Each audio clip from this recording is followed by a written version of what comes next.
आज पृथ्वी पर इंसान और अन्य जीव जंतुओं से लेकर पेड़ पौधे की 8.7 मिलियन प्रजातियां मौजूद है। लेकिन अगर आज मैं आपसे कहूं कि लगभग 5 बिलियन साल पहले एक समय ऐसा भी था जब धीरे धीरे इस पृथ्वी का निर्माण हो रहा था।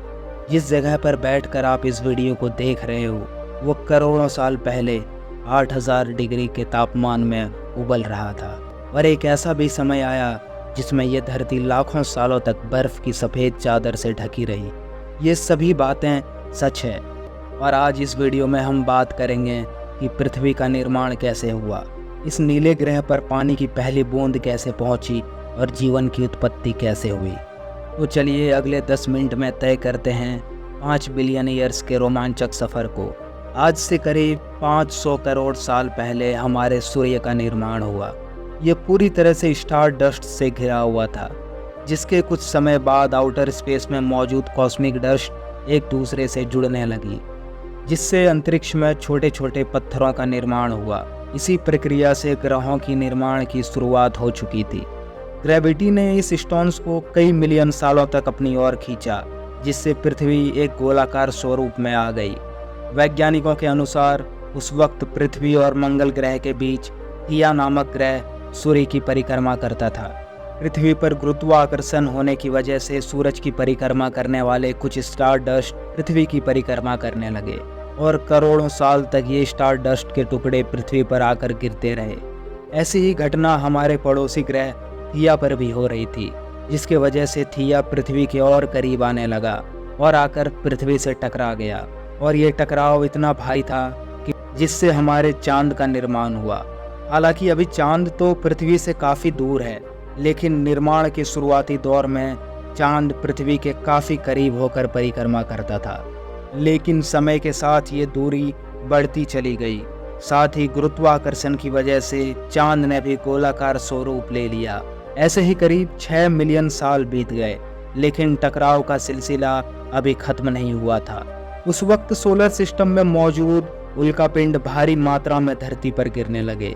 ये उल्कापिंड अपने साथ पृथ्वी पर नमक, मिनरल्स और बर्फ के रूप में पानी लेकर आए और करोड़ों साल तक इन उल्कापिंडों की बारिश से पृथ्वी की सतह पर पानी की भारी मात्रा इकट्ठी हो गई। इस तरह पृथ्वी पर पानी की पहली बूंद लाने वाले ये उल्कापिंड ही थे।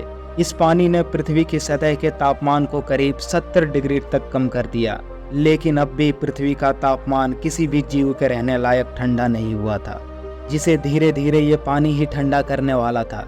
आपको ये जानकर हैरानी होगी कि आज हम जिस पानी का इस्तेमाल करते हैं वो करोड़ों साल पुराना है, जो उल्कापिंडों से मिला है। निर्माण के शुरुआती दौर में पृथ्वी की स्पीड भी काफ़ी ज़्यादा हुआ करती थी, जो वक्त के साथ धीमी होते गई। पृथ्वी के निर्माण के 700 मिलियन साल बाद पृथ्वी के ज़्यादातर हिस्सा पानी से ढक गया, लेकिन पृथ्वी की कोर से गर्म लावा निकलने की प्रक्रिया अब भी जारी थी, जो ठंडा होकर ज़मीन का निर्माण कर रहा था। और ये लावा ठंडा होने के साथ धीरे धीरे एक दूसरे के साथ जुड़ने लगे और महासागरों के साथ महाद्वीपों का भी निर्माण हुआ। लेकिन अब भी अंतरिक्ष से उल्कापिंड का गिरना जारी था। जब ये उल्कापिंड समंदर में गिरना स्टार्ट हुआ तो वहाँ पे कई तरह के केमिकल रिलीज हुए, जिससे विभिन्न प्रकार के केमिकल रिएक्शन हुए और इन्हीं रिएक्शन से जन्म हुआ धरती पे पहले माइक्रोबियन जीव का, जो कि यूनिसेलुलर यानी कि एक कोशिकीय बैक्टीरिया था। कई मिलियन सालों तक इन बैक्टीरियाज ने अपनी तादाद को बढ़ाया और महासागर के हर कोने में फैल गए। फिर जैसे जैसे सूरज की रोशनी पृथ्वी पर पड़ी तो समुद्र के पानी ने इस सनलाइट को एब्जॉर्ब किया और अंदर रहने वाले माइक्रो ऑर्गेनिज्म ने धरती पर मौजूद कार्बन डाइऑक्साइड को ऑक्सीजन और ग्लूकोज में तोड़ा, जिससे पूरा समंदर ऑक्सीजन से भर गया और कई तरह के माइक्रोबियल जीवों का जन्म हुआ। कुछ समय बाद पानी में मौजूद ऑक्सीजन ने ऊपर उठना शुरू किया और एटमॉस्फेयर के निर्माण में भूमिका निभाना शुरू किया। इसी तरह 2 बिलियन साल बीत गए और पृथ्वी पर ऑक्सीजन की मात्रा काफ़ी बढ़ चुकी थी। वहीं दूसरी ओर हमारी पृथ्वी के रोटेशन स्पीड भी काफ़ी कम हो गई थी। इस वक्त पृथ्वी पर जीवों के रहने लायक हालात बन चुके थे, लेकिन यहाँ गौर करने वाली बात तो ये है कि अब तक सिर्फ समुद्र में ही जीवन संभव था। सतह पर तो एक भी पेड़ पौधे नहीं थे और इसी तरह हजारों साल बीत गए और पृथ्वी के टेक्टोनिक प्लेट्स में दरार आने लगी इस वजह से पृथ्वी के वातावरण में कार्बन डाइऑक्साइड की मात्रा इतनी बढ़ गई कि पृथ्वी पर एसिड की बारिश होने लगी, जिससे पृथ्वी का तापमान इतना घट गया कि पृथ्वी की सतह पर स्थित पानी बर्फ में तब्दील होने लगा और पूरा ग्रह बर्फ से ढक गया। इस वक्त पृथ्वी सफेद गोले की तरह दिखने लगी थी। इस सफेद परत की वजह से धरती सूरज की किरणों को सोख नहीं पा रही थी और वापस अंतरिक्ष में रिफ्लेक्ट कर देती थी। इसी वजह से पृथ्वी कई लाखों सालों तक बर्फ से ढकी रही। लेकिन वो कहते हैं ना कि कोई भी चीज परमानेंट नहीं होती। इस बर्फ की सतह के साथ भी कुछ ऐसा ही हुआ। दरअसल पृथ्वी के अंदर की गर्म ज्वालामुखी विस्फोट कर सतह पर निकलना शुरू हो गया और इस ज्वालामुखी की गर्मी ने बर्फ को पिघलाना शुरू किया। इसी बीच पृथ्वी की गहराई में बचे माइक्रोबियल जीवों ने ऑक्सीजन का इस्तेमाल करके अपने शरीर को बढ़ाना स्टार्ट कर दिया। माइक्रोबियल का इवोल्यूशन होना शुरू हो चुका था। वहीं पानी में भी छोटे छोटे समुद्री पौधे निकलने शुरू हो चुके थे। ज्वालामुखी के विस्फोट से वातावरण में एक बार फिर कार्बन डाइऑक्साइड ने एटमॉस्फेयर में अपनी जगह बना ली थी। बर्फ के पिघलने से सूरज के किरणों और बर्फ में केमिकल रिएक्शन होना शुरू हुआ, जिससे वातावरण में ऑक्सीजन की मात्रा फिर से बढ़ गई। कई हजारों साल तक एसिड रेन से लेकर ज्वालामुखी विस्फोट तक की प्रक्रिया ऐसी ही चलती रही, लेकिन ऑक्सीजन की मात्रा बढ़ने से पृथ्वी का तापमान भी ठंडा होने लगा। इस प्रक्रिया में समुद्र के नीचे रहने वाले जीवों का विकास भी होने लगा। कीड़ों से लेकर कंकाल वाले जीवों ने जन्म लिया। जीवों के साथ महासागर में बड़े बड़े पौधे भी उगने लगे और इस तरह से समुद्र के नीचे करीब 10,000 प्रजातियां रहने लगी।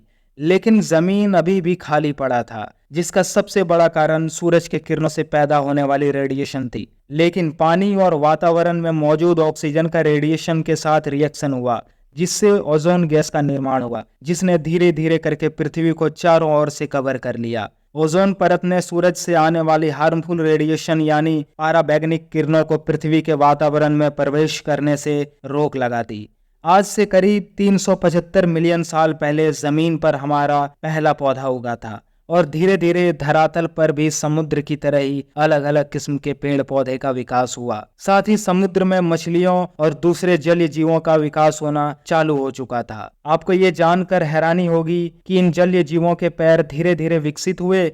उन्होंने पहली बार जमीन पर कदम रखा और यहीं घर बनाकर रहने लगे, जिसके बाद इनका समय के साथ इवोल्यूशन होता गया और कई तरह के जीव जंतुओं का विकास हुआ, जिसकी शुरुआत लैंड रेप्टाइल से हुई थी और इनसे कई तरह के डायनासोर्स ने जन्म लिया। दूसरी ओर प्रकृति ने कई बड़े बड़े जंगलों का निर्माण किया था, जो डायनासोर और अन्य जीवों का घर हुआ करते थे। अपने पेट की भूख मिटाने के लिए कुछ डायनासोर्स ने पेड़ पौधे को खाना शुरू किया, तो उनका शरीर लंबा और विकसित होता चला गया। वहीं जिन डायनासोर्स ने शिकार करना शुरू किया, उनका शरीर छोटा और फुर्तीला बनता गया और अपनी सूझबूझ से डायनासोर्स धरती पे चारों ओर फैल गए और धरती पे राज करने लगे।